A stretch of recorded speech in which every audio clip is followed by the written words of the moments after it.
Also on the way, we'll talk with the Catholic Social Services and Guahan Sustainable Culture.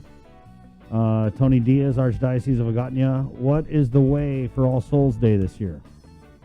Kate Baltazar Dodge, One with Grief podcast. And we'll catch up with Miss Ina, our friend from the Korean Association of Guam, as they are doing a big kimchi festival Saturday at EPOW. 2 o'clock. Okay, this is going to be huge. There's going to be over 1 million people making kimchi together in harmony. Kumbaya! Squid Game. That's the only Korean I know. So, huh? Huh? I love you. I love you. Saraheg. Okay.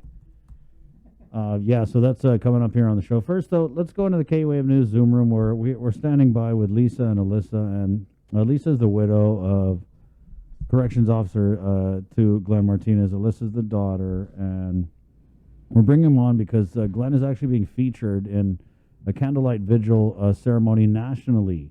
And this is honoring and commemorating service and sacrifice with law enforcement nationally. And actually, this candlelight vigil is streaming right now. And so we did want to bring on Lisa and Alyssa here to just kind of share a little bit about this because this is a great recognition of really great man, good guy. I mean, I went to school with Glenn, just always the biggest, gentlest giant, right? I mean, even going back to high school, I always think about Glenn and his had this mullet. We all had a mullet back then, okay, first of all, okay? But just really great guy. Lost a good one there. And, the Department of Corrections and, of course, the family of Glenn, I mean, still up to now mourning his loss. And so, Lisa, good morning. Alyssa, thanks for joining us. Thank you for having us. Morning. Let's go ahead and share just a little bit about this ceremony that's going on. I guess, when did you first find out that Glenn was going to be honored at this National Candlelight Vigil? Actually, it was a lot earlier this year. National Police Week is actually in May, every May of the year, and I actually didn't know that DOC had sent in his name to be a part of the memorial. So it was a lot earlier this year, and they had already mentioned that it was going to be the police week was moved to October, which is this week now. And we got all the invitations to go and be a part of it. Of course, we had planned to go, but with just the surge in cases, we decided, we're going to just keep it safe because as we have it going on in the TV in the background and there's no social distancing and just considering what we've already been through, with being positive with Glenn, with the COVID, our whole family got hit. So we're really not taking any chances. And sure enough, watching it's a bit scary, to see it happening the way it is, but I'm glad it's happening because they said they haven't done this vigil, I think, in 2 years now. So, yeah, it's a great honor to have found out that DOC went ahead and did it, and then it's happening this year. So, yeah, we remember when Glenn had passed DOC. The reaction was just so. It was heart wrenching, really. I mean, we had played a song. Remember, Jay? They actually, yeah, JG Pidachai. Right. Yeah. And so we were just talking about that. But not only is he being featured in this candlelight vigil, but his name is also going to be memorialized, right, and etched on this wall. Yeah, correct. So the monument is the monument that honors fallen peace officers. The National Monument Law Enforcement Officers Memorial in DC. So yes, his name has already been etched there.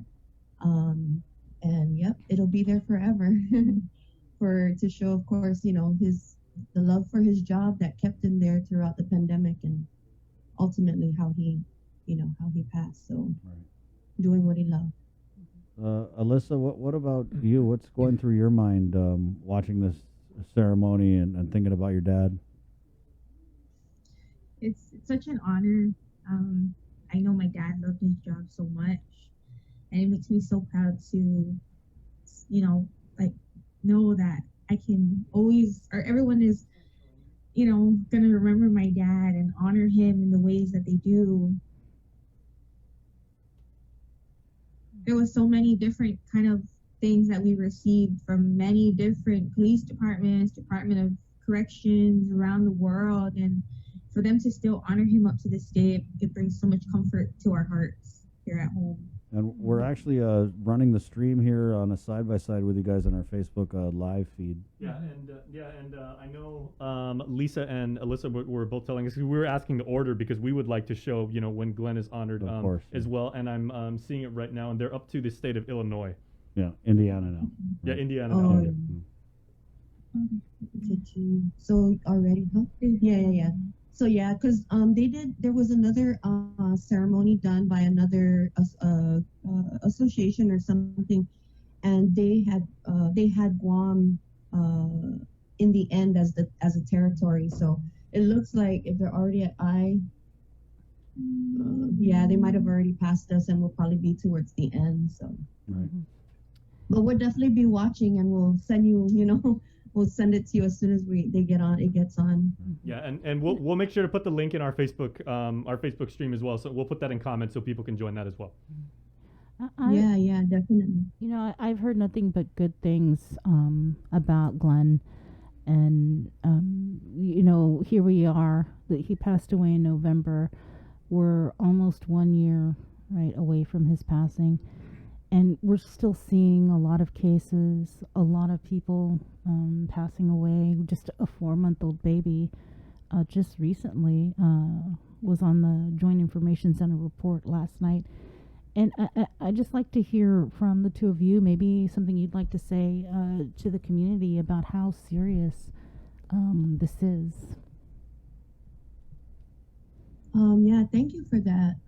It has been in a lot of our family discussions here at home, especially just 2 weeks prior to Glenn's passing. DOC had already started picking up on cases, and the conversation every day when he came home was, and I can hear him on the phone too with coworkers, and they're talking about, man, when is the vaccine coming?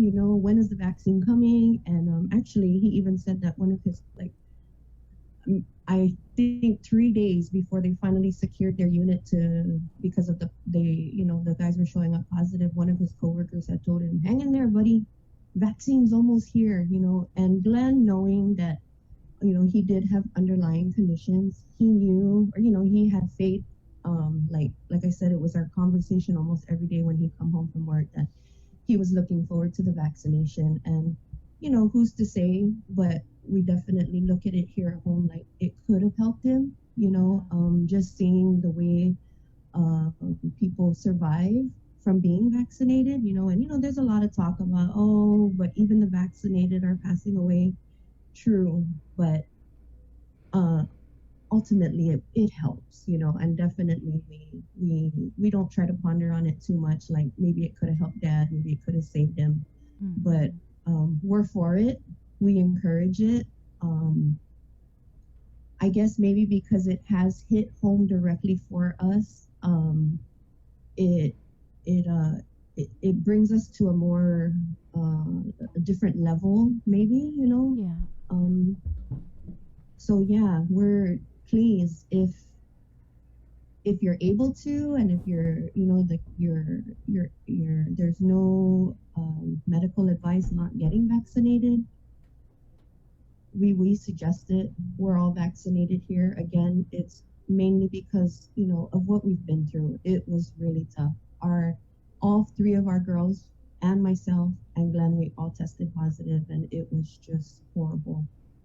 Everybody's different. Alyssa and I both ended up in the hospital, and my 2 younger ones had to stay home by themselves and fend for themselves. Family just had to come in. We teased it that, DOC incoming. We had an incoming table on the outside of the house where family would come and drop stuff off to the 2 younger ones. So it doesn't hurt. For me, honestly, my honest opinion is it doesn't hurt to just try and, get the vaccination going into the community. I'm pretty sure there's nothing more that everybody else on the island wants than to get things back to normal. I mean, look at the states. They're just doing it, and whether you're vaccinated or not, but we're such a small community that if we all try to help, we could get somewhere, and not just open the island and be like, oh, are they vaccinated or not, or is it safe to go out, so it helps. The vaccination helps. People can see it in the numbers, so we encourage it, for those who have lost members of their family, I'm pretty sure they might, who weren't able to get vaccinated, might have the same idea. I don't know. To each his own, but it helps. People should really consider. Don't wait until it's late. Right. Let me ask, because obviously we're coming up on the first anniversary, and I'm sure a lot has happened in this past year, including now this most recent surge of 12 weeks of the triple-digit cases, the deaths just piling up. With all this stuff going on, as you approach the first anniversary of your husband's death, have you guys been able to grieve and mourn the loss of Glenn, the loss of your father, even with everything that's going on now? It's definitely been, and that's another thing. We've learned a lot about the grieving process and all of that, and it's definitely one day at a time. But I think, with when Glenn passed away, we weren't able to, actually from the beginning, when he passed and we were in the hospital and then we had to do the quarantine, the four of us were alone. We couldn't have family near us at all. Number one, because we were positive, and then in quarantine, and then the whole year is upon us now, and we still haven't been able to, with us, right, us Chamorros, everything is family, and not being able to, or having his funeral and not being able to just embrace everybody. And and it's even till now, like we're already in the process of planning his anniversary, and we were hoping to be able to have something big, because we weren't able to have something for his funeral, to bring those family and friends that weren't able and haven't been able to because of the pandemic, to be around us, because our grieving is still with those who haven't been able to come, and hug us and be with us, and it's just all through texting and talking over the phone, which helps, but the presence of the person and the people help with the grieving process. So as we again start to plan his anniversary, it's difficult again to have to think like we're going to go through this one more time, without that full-on support with our family and our friends that we would absolutely love to have around us, right? Yeah. Tough. Again, our condolences, our prayers, and even a year later, I think with a lot of people who have lost loved ones during this pandemic, you're right. We just have not been able to grieve in the way that we're used to, and that way that we're used to is what works for our culture. So we just wish you the best, and we're thinking about Glenn this morning, and we're gonna go ahead and let you get back to watching that stream, because I know you're definitely going to want to catch that moment. Any plans, though, before we let you go out, maybe when things die down a little bit, and kind of watch this wall?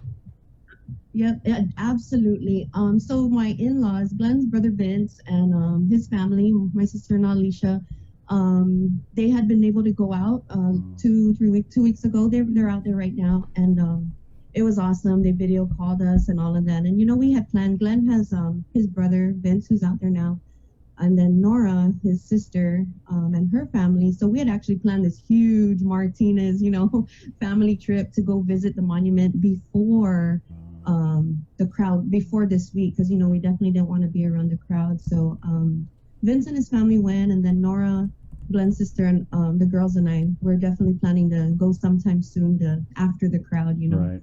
to go and see it. And we were just talking this morning, watching the beginning of the vigil. Even if Glenn's name is going to be read this year, we definitely will plan to go to a vigil sometime in the future, just to have that experience. Yeah, it looks absolutely beautiful. Right. And heart-wrenching too. Yeah. So yeah, we're definitely going to head out there.